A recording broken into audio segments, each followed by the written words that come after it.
नमस्कार दोस्तों। आजकल जैसे आप भी न्यूज़पेपर्स में, टीवीज़ में देख रहे होंगे कि सेलिब्रिटीज़ की सडन डेथ हो रही है। And most of the celebrities जिनकी मैंने न्यूज़ सुनी है, उनके साथ में निकल के आता है कि जी ये तो बहुत ही फिट थे, कि रेगुलरली एक्सरसाइज करते थे। कुछ तो बाकायदा जिम में ही जिन कुछ कुछ लोगों की डेथ हुई है। ऐसा क्यों हो रहा है? एक चीज़ तो मैं आपको सिंपल लैंग्वेज में एक्सप्लेन करना चाहूँगा कि सडन डेथ होने के कारण सिर्फ आर्टरी में ब्लॉकेज नहीं होता है, उसके अलावा भी कुछ कारण होते हैं जो सडनली डेथ करवा सकते हैं। Let us not go into the specifics, but ये बीमारियां बचपन से ही होती हैं, जन्मजात बीमारियां होती हैं कुछ जो आपको इस एज में आती प्रेजेंट करती हैं और स्पेसिफिकली आपके जिम के साथ वो ट्रिगर हो जाती हैं। तो इनसे बचने का सिर्फ सिंपल से एक ही सॉल्यूशन है कि आप, अगर आपकी फैमिली में कुछ ऐसी हिस्ट्री है कार्डियक डिजीज़ की, यंग डेथ की, तो आप स्पेसिफिकली ध्यान रखें, आप डॉक्टर से एज सून एज पॉसिबल आप मिलें और अपनी बेसिक जांचें हार्ट की करवा लें।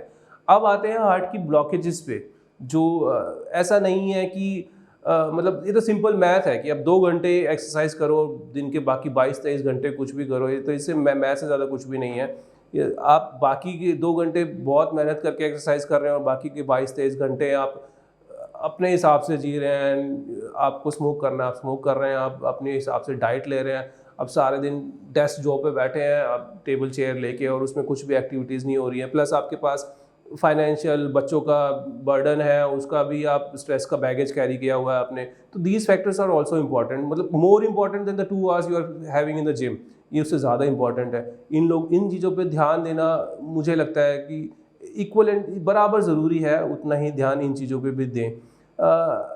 बचने का सिंपल सा एक ही सॉल्यूशन है कि आप 30 ईयर्स के बाद रेगुलर हेल्थ स्क्रीनिंग पे अपना ध्यान दिया जाए आपका, कि अगर आपको कुछ इस तरह के सिम्टम्स महसूस हो रहे हैं या फिर आपकी लाइफस्टाइल ख़राब है, तो आप रेगुलरली हेल्थ चेकअप्स पे जाएं, जो आपको इस तरह के इंसिडेंट से बिल्कुल बचा सकती है। हम रखें आपका ख्याल।